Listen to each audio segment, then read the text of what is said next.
Olá, alunos, tudo bem com vocês? Aqui é o professor Renato, iniciando mais uma videoaula de matemática para você, aluno do terceiro ano. Nesta aula de hoje, nós iremos fazer uma revisão de saberes, onde iremos estudar um pouco sobre o saber número 2, que é efetuar operações e resolver problemas envolvendo números inteiros. Bom, a partir disso, o que nós iremos tratar em nossa aula? Vamos abordar um pouco sobre a adição, subtração, multiplicação e divisão com números inteiros, relembrar um pouco sobre múltiplos e divisores, o tal famoso MMC e MDC, e iremos fazer isso através da resolução de problemas. Bom, pessoal, para que o intuito desta aula? Nós recentemente fizemos a avaliação diagnóstica e, a partir dos seus resultados, nós estamos elaborando algumas aulas de intervenção para auxiliar vocês nas aprendizagens essenciais. Dentre elas, realizar operações com números inteiros faz parte delas. Então, nós precisamos, vez e outra, estar auxiliando vocês com essas habilidades que são fundamentais. Então, vamos para começar nossa aula. Inicialmente, vamos falar sobre a aritmética básica.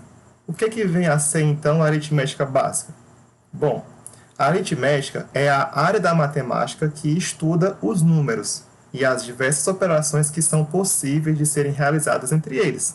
Como nós sabemos, né, que já conhecemos várias, eu também falei para vocês sobre a adição, a subtração, a multiplicação e a divisão, também quaisquer outras operações que a gente faz com os números diz respeito à aritmética.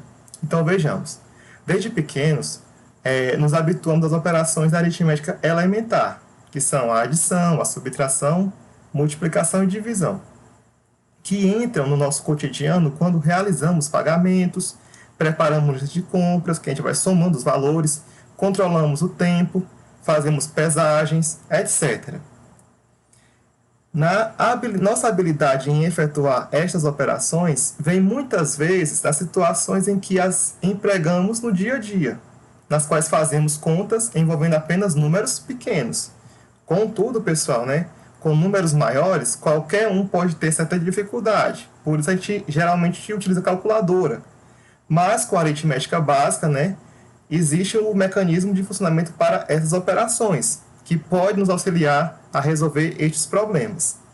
Agora, para poder falar sobre as operações, primeiramente precisamos comentar um pouco sobre o sistema de numeração decimal, que é aquele que nós utilizamos, os algarismos de 0 a 9, para compor os numerais como nós conhecemos. Por exemplo, o 1, o 2, o 3, o 4, o 14, o 16, o 21, o 100, são números formados por esses algarismos. Então, vejamos.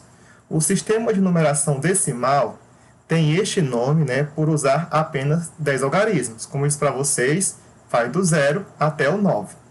E é posicional, porque o valor de um algarismo em um dado número depende de sua posição.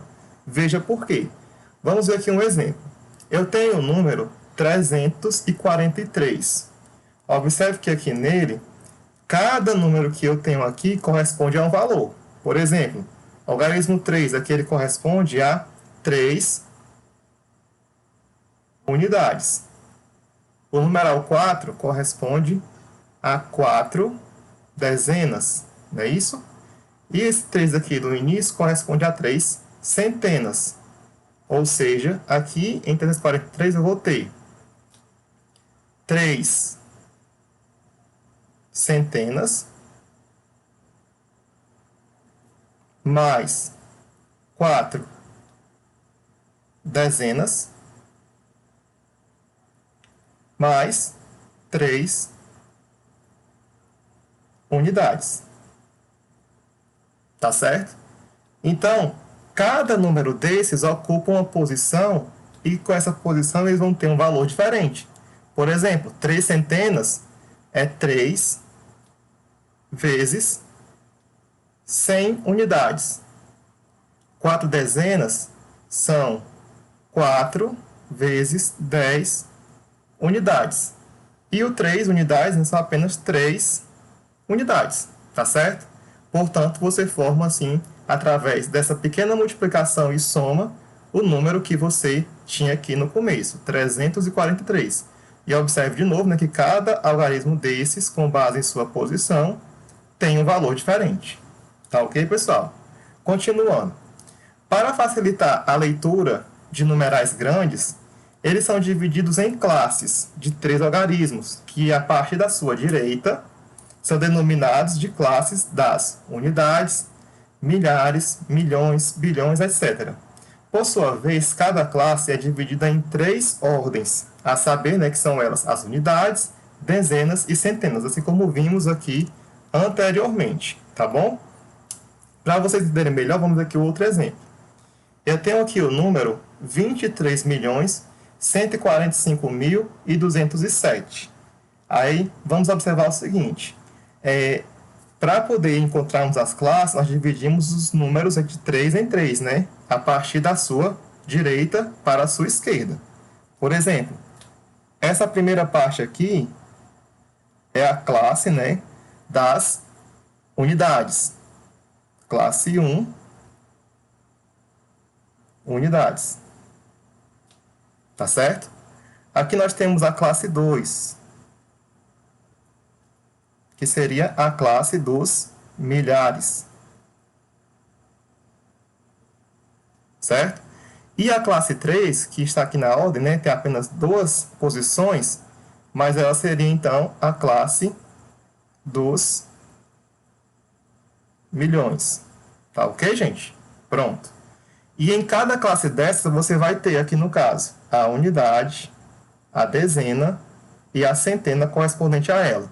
Aqui na classe dos milhares também, a unidade de milhar, a dezena de milhar e a centena de milhar. A dos milhões, a unidade de milhões, a dezena de milhões e por aí vai, conforme a quantidade que o número representar. Tá bom?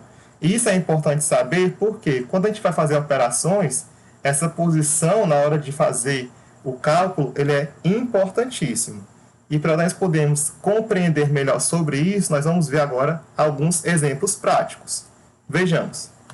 Operações com números inteiros. Para operar 2 ou mais números inteiros, utilizamos um algoritmo, que é uma sequência de instruções para resolver um problema ou calcular uma expressão. Ou seja, é o passo a passo que eu utilizo para poder resolver, tá? Que depende, né, de cada operação e também do contexto que ele está envolvido. Vamos ver aqui alguns exemplos. Exemplo 1 diz o seguinte: Carlos tem um telefone celular com memória total interna de 128 GB, né? São modos GBs, os gigas que nem vocês conhecem. Comprou um cartão de memória de 64 GB. Quando Carlos inserir esse cartão no seu telefone, qual passará a ser a nova memória total interna deste aparelho? Bom, pessoal, aqui no caso, né, o que eu estou fazendo? Eu comprei, né, um dispositivo que permite aumentar a memória do celular. Se inicialmente, né, eu tinha 128 GB, eu vou escrever para vocês, tá? 128, tá? E eu quero aumentar ela. Se eu vou aumentar, eu vou somar, não é isso? Eu vou somar quanto? Mais 64. Observem que estou colocando unidade abaixo de unidade, dezena abaixo de dezena e centena, né, que não tem no outro, abaixo de centena, tá? Aí com isso eu posso montar esse algoritmo, tá? E resolver a minha soma. Que aqui eu tenho uma questão de soma, né? Onde essa primeira parte eu chamo de parcela 1. Aqui seria a parcela 2 ou segunda parcela. Tá certo? Agora, pessoal, eu vou somar. Como é que eu somo? Sempre, né, da direita para a esquerda. 8 mais 4, 12. Fica 2 unidades e vem uma dezena para casa de dezena. Agora eu tenho 1 mais 2, 3, com mais 6, 9. Tenho aqui, então, 9 dezenas. E o 1, né, eu vou abaixar porque eu não tenho com quem somar. Então, eu tenho um total, então, de 192 GB de memória interna. Que isso aqui, no caso, pessoal, eu chamo de total, né? Ou soma. que é o resultado final. Portanto, ele vai ter ao final, né, um total de 192 gigabytes de memória disponível, né, ou de memória interna, após ele inserir o cartão de memória. Tá certo? Essa aqui seria a nossa resposta. Beleza? Ok, pessoal. Vamos para um próximo exemplo. Em nosso próximo exemplo, diz o seguinte. Pelo censo de 2000, tá, que foi feito no ano 2000, a população de uma cidade mineira era de 112.412 habitantes. Já pelo censo em 2010, 10 anos depois, né, foi verificado que a população da mesma cidade aumentou, ou seja, houve um acréscimo, passando a ser de 124.070 habitantes. Qual foi, então, o aumento, né, de habitantes da cidade nessa década? Pessoal, se eu quero saber o aumento, eu vou ver qual foi a diferença entre eles. Quando eu falo de diferença, eu estou me referindo à operação de subtração, tá bom? Então, o que eu vou pegar? Vou pegar um número maior e vou retirar a menor quantidade que tinha no início. E assim eu vou saber quanto foi o aumento, né? A diferença entre eles. Aí vamos aqui observar. Eu vou começando aqui, né, pelos dados.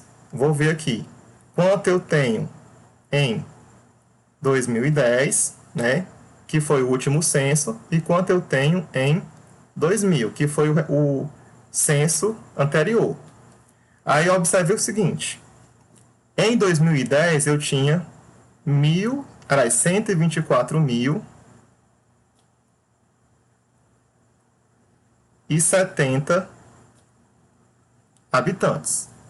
Aí, para eu saber a diferença, né, eu vou subtrair o total de 2010, que era 112.412 habitantes. 112.412 habitantes. Pronto. Aí, pessoal, vamos lá. Na subtração, essa primeira parte aqui que eu vou ter, né, eu chamo de minuendo. É de onde eu vou diminuir, tá? Só para vocês lembrarem. E essa segunda parte que eu tenho aqui que eu vou retirar, eu chamo de subtraindo, que é a parte que eu vou subtrair. Pronto. Ok? Aí o que eu vou fazer? Agora eu vou operar, tá? Vou só mudar aqui a cor do pincel para poder ficar, né, para que vocês observarem aqui o passo a passo. Aí, pessoal, eu vou subtrair, não é isso? Então eu começo. Eu não posso tirar 2 unidades de 0 unidades. O que eu vou fazer? Eu vou tirar daqui uma dezena. Aqui tem 7, né? Vai ficar 6. E aqui fica 10 unidades. Agora eu faço, ó, 2 para 10, restam 8. Aí eu continuo. 1 para 6, restam 5. Tá? Agora, 4 para 0, né? Eu não posso tirar 4 unidades de 0. O que eu vou fazer? Na casa anterior, né? Como assim eu posso dizer para vocês? Eu vou retirar daqui, né, desse 4, uma das unidades de milhar, né? Aqui vai ficar 3 e aqui vai ficar 10, né? Que eu tirei daqui uma unidade. Aí agora eu faço 4 para 10, 6. Agora eu continuo. 2 para 3, não mais 4, né? Vai ser 1. 1 para 2, 1 também. E 1 para 1, 0, não é isso? Então, qual foi o total de habitantes que aumentou? Foi de 11.658, tá? Esse total aqui, pessoal, né? Essa diferença, que de fato eu chamo de diferença.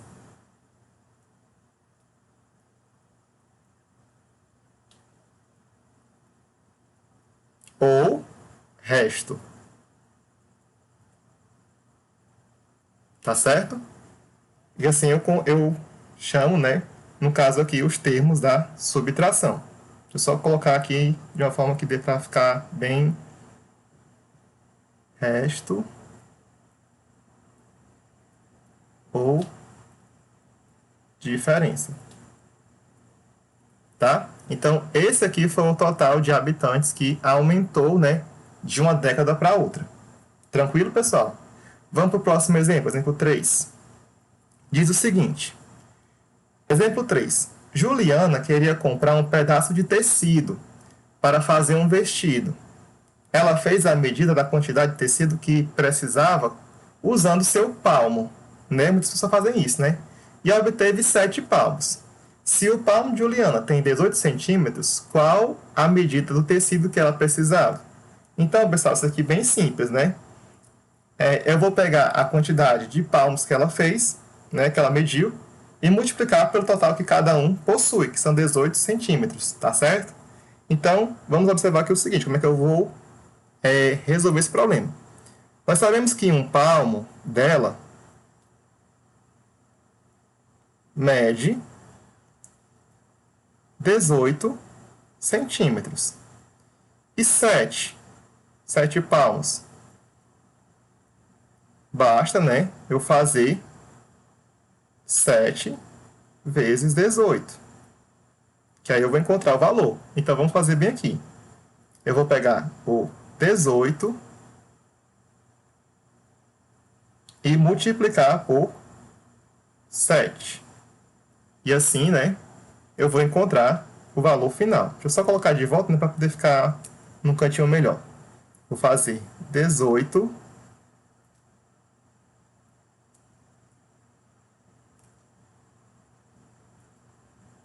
vezes 7. Aí, pessoal, na multiplicação, cada número que eu multiplico eu chamo de fator. Ou seja, 18 é o fator 1, ou o primeiro fator, e o 7 é o fator 2. Tá certo? Agora, nós multiplicamos. Deixa eu só mudar aqui de novo a cor do pincel para vocês conseguirem compreender. Eu vou fazer o 7 vezes o 8, tá? E o 7 vezes o 1. 7 vezes 8, no caso dá 56. A gente coloca 6 unidades e leva a 5 para cá, para as dezenas. Agora eu faço 7 vezes 1, 7, né? Com mais 5, 12. Portanto, eu vou ter um total de 126 centímetros. Esse total aqui, pessoal, nós chamamos de produto, tá certo? Vamos colocar aqui o nome, produto. Tá certo? Portanto, né, a quantidade de tecido que ela precisa de 126 centímetros de tecido. Tá bom? Só bastava fazer isso mesmo. Ok, pessoal? Então, assim, são operações que nós sabemos como fazer. Então, é sempre bom revisar, né, esse passo a passo, porque muitos de nós acostumou a usar calculadora, né? Então, isso aqui são operações mentais que nós fazemos facilmente. Então, revisar é muito importante. Vamos ver agora, né, um outro exemplo, que vai entrar aqui várias operações ao mesmo tempo.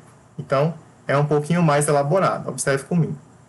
Carla foi com mais 4 amigas a uma pizzaria e comeram uma pizza que custou R$ 50 e outra pizza que custou 30. Para beber, cada menina pediu 2 copos de refrigerante. Cada copo de refrigerante custou R$ 5. Cada copo, tá, pessoal? Sabendo que Carla e suas amigas dividiram a conta igualmente, qual foi o valor pago por cada uma delas? Bom, pessoal, nesse problema, o que eu vou ter que fazer? Primeiramente, eu tenho que saber a despesa, né, gerada nessa questão. Mas vamos aqui ver alguns dados que foram informados, né? Eu estou falando da Carla e mais 4 amigas. Ou seja, aqui eu tenho um total de 5 pessoas envolvidas. Tá certo? Agora vamos ver aqui, né, a sua despesa. De quanto foi a sua despesa? Pronto. Para a sua despesa, pessoal, o que eu vou fazer? Eu vou somar, né, o valor que foi gasto aqui de maneira total, tá certo? Acompanhe comigo. Ela comeu, né, 2 pizzas. Uma pizza custava, vamos ver aqui, né? A primeira pizza mais a segunda pizza mais os refrigerantes.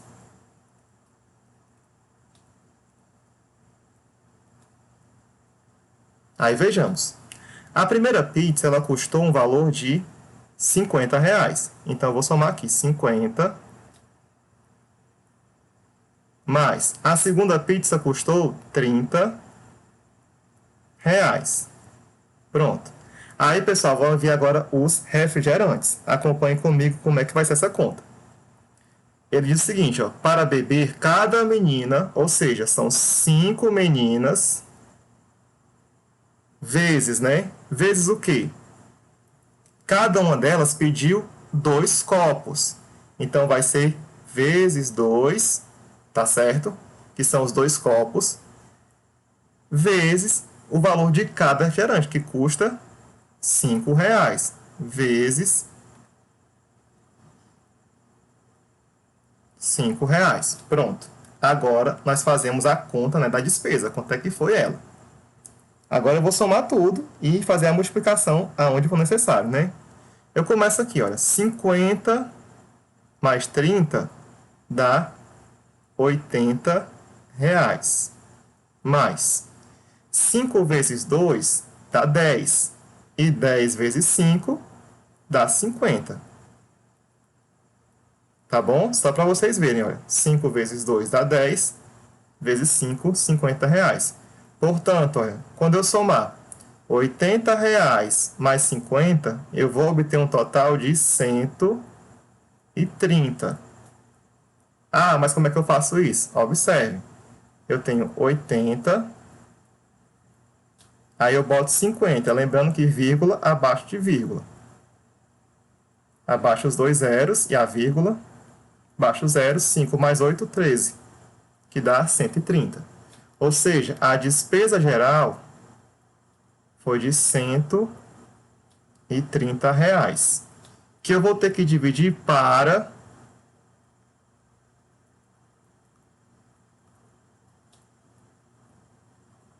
5 pessoas. Então, pessoal, o problema ainda não finalizou, tá? A minha resposta não é o item E. Para eu saber o que eu vou fazer aqui, eu vou dividir, né, no caso, R$ 130 para 5 pessoas, tá? Então, essa é a minha conta. E como é que eu faço? Acompanhe comigo. Eu vou colocar aqui, olha, 130. Não precisa botar, pessoal, nesse caso aqui, os 2 zeros, tá? Que tem depois de centavos. E vou dividir por 5, tá? Agora acompanhe comigo o processo. Como é que eu vou fazer com vocês? Primeira coisa, eu tenho 1, né? Neste numeral aqui. Eu não posso dividir 1 para 5, então eu vou pegar as 13 unidades. 13 dividido para 5 dá aproximadamente 2, pois 2 vezes 5 é igual a 10. Aí você coloca o 10 aqui e subtrai. 13 menos 10 sobra 3. Esse é o resto que a gente chama, né? É uma subtração. Aí o que eu vou fazer agora? Eu vou abaixar este zero. 30 dividido para 5 dá 6. 6 vezes 5, 30. Aí você subtrai de novo. 30 menos 30, sobra nada. Como não sobrou nada, pessoal, isso aqui é uma divisão que a gente chama de exata. Tá certo? E nessa divisão exata, o divisor foi igual, ou melhor, o quociente foi igual a 26. Tá? Que seria, então, no caso, o valor que cada pessoa iria pagar. das 5, né, que estavam lá reunidas. Ou seja, o item B. Aí, para nós lembrarmos aqui, na divisão, tá certo? Eu tenho os seguintes termos. Eu tenho o dividendo, que é o número que eu vou dividir. Eu tenho o divisor, que é o número que eu vou dividir o dividendo, tá certo? O resto é o que sobra ao final da divisão, tá certo? Que no caso aqui foi o zero. Mas observe que ao longo da divisão, pessoal, tem vários restos, mas o último é este. Se for zero, é exata. E o número que aqui eu encontro, né, abaixo do divisor, eu chamo de quociente. Tá ok, gente? Então, resposta final, cada uma irá pagar R$ 26, né, pela despesa total da compra, né, que elas saíram na lanchonete. Ok, pessoal. Então, vamos agora finalizar a nossa aula vendo o nosso último tópico, que são sobre os múltiplos e os divisores de um número. Vamos definir os dois. Múltiplos, né, de um número natural é o produto da multiplicação deste número por outro. Como assim? Observe aqui o exemplo. Eu estou falando que 27, né, por exemplo, ele é um múltiplo de 3. Pois, se eu pegar o 3, né, e multiplicar por um número, vou para aqui vezes, que número seria esse? O 9. Ele vai ser igual a 27, tá? Outro exemplo, 40 é múltiplo de 5, pois se eu pegar um número, né, no caso aqui o 5 mesmo, e multiplicar ele por um certo número, que no caso é o 8, eu vou obter 40. Ou seja, 40 é múltiplo de 5. 27 é múltiplo de 3, tá? Só para nós vermos aqui o exemplo. Vamos lá adiante. Agora, pessoal, o que são os divisores, né? O divisor de um número, né, natural é aquele número que divide outro em que a divisão é exata, ou seja, o seu resto é zero. Veja aqui os exemplos. 6 é divisor de 30, pois se eu fizer isso aqui, olha. Pois se eu dividir o 30 por 6, eu vou encontrar 5. Ou seja, foi uma divisão exata. Tá certo? Outro exemplo. 10 é divisor de 210, né? Pois se eu dividir o 210 por 10, eu vou encontrar 21, que é outra também divisão exata. Tá certo? Pronto. Essa é a ideia, pessoal, só para a gente saber, né, o que é múltiplo, que você obtém multiplicando um número por outro, e a ideia de divisor, que você divide um número por outro de forma exata. Tem que ser exata, não pode sobrar resto. Aí vai vir o contexto agora do MMC e MDC, né? O MMC é o mínimo múltiplo comum, né? E o MDC é o máximo divisor comum, que eles podem ser calculados, né, simultaneamente através da decomposição em fatores primos, a famosa fatoração. Aí eles servem para quê? Quando você tem dois ou mais números, quando você quer encontrar um divisor comum, né, você calcula o MDC. Se você quer encontrar um múltiplo que seja comum aos dois, né, e o mínimo, você usa o MMC. Vamos ver aqui, pessoal, dois exemplos para a gente poder finalizar. E assim vocês conseguirem compreender o contexto que eu vou usar isso aqui. Tá? Vejamos. Exemplo 5. Em uma placa de neon está escrito café, né? São 4 letras, com luzes vermelhas, azuis e brancas. Ou seja, nessas 4 letras eu estou usando 4 cores. Tá? Aliás, 3 cores. Diz o seguinte: as lâmpadas azuis acendem a cada 4 segundos. As lâmpadas vermelhas a cada 6 segundos. E as brancas a cada 8 segundos. Qual o menor intervalo de tempo necessário para essas lâmpadas acenderem juntas? Observe que, por exemplo, as lâmpadas azuis, elas vão acender com 4 segundos, 8 segundos, 12 segundos, de 4 em 4. Já as vermelhas, de 6 em 6 segundos. E as brancas, a cada 8 em 8 segundos. E elas todas juntas. Com que constância de tempo, elas vão acender juntas. Como é que eu faço isso? Eu tenho que achar um múltiplo comum, né, a esses três números. Que no caso, eu preciso então descobrir, né, quem é o MC de 4, 6 e 8. Aí como é que eu faço isso? Eu uso, pessoal, a decomposição, né, em fatores primos, que a gente sabe fazer, chamada de fatoração.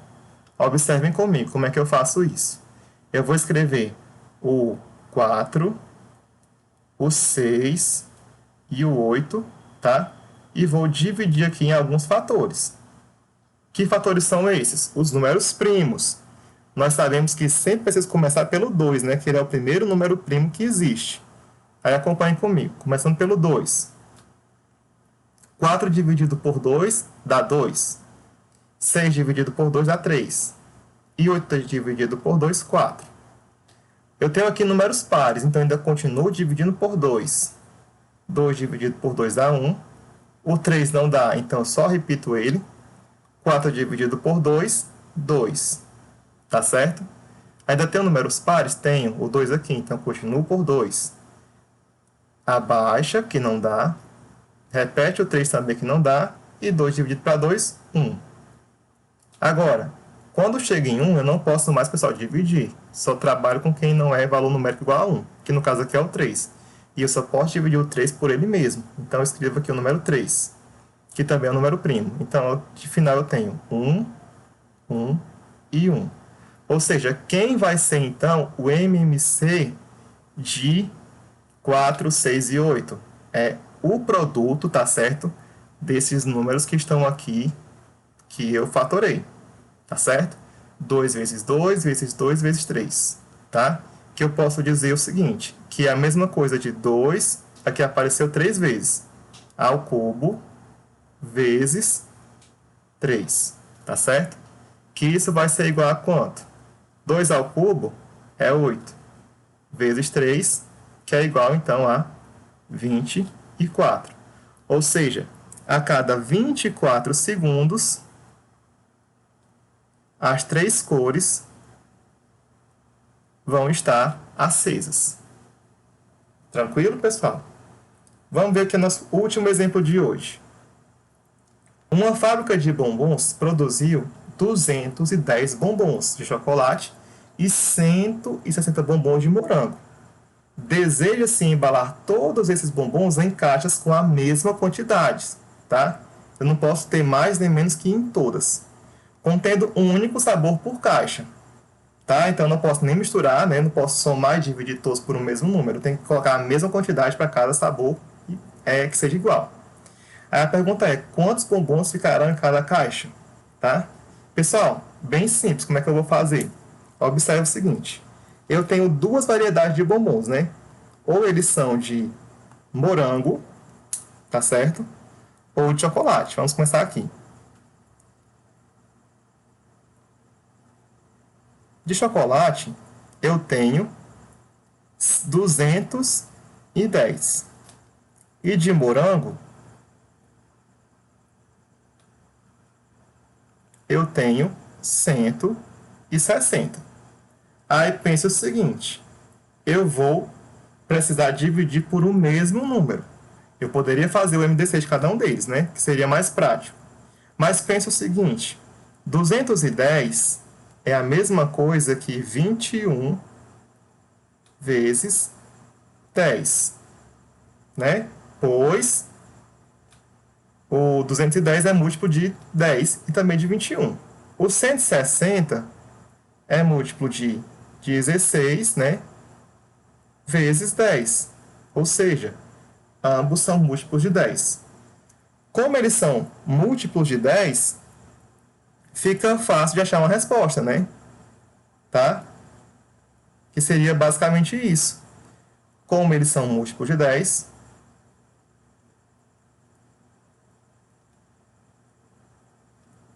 tanto ele quanto o 160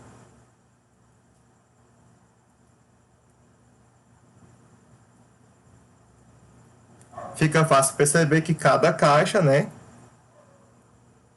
deverá conter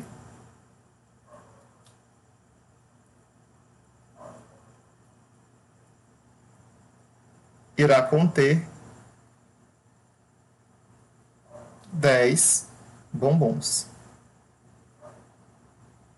Tá? Por quê? Porque eles são múltiplos de 10. Simplesmente por isso. Fica mais fácil de você dividir. Porque se eu tiver uma caixa com 21 e outra com 16, né? Fica quantidades diferentes. Tá bom, pessoal? Então, gente, era isso que nós tínhamos de revisar hoje, tá? Algumas operações fundamentais com números inteiros. E eu vou deixar para vocês, anexo, tá? Nessa atividade, as questões que vocês irão resolver, tá bom? Espero que vocês façam um bom trabalho, estudem e qualquer coisa estamos à disposição de vocês. Bons estudos e até a nossa próxima aula.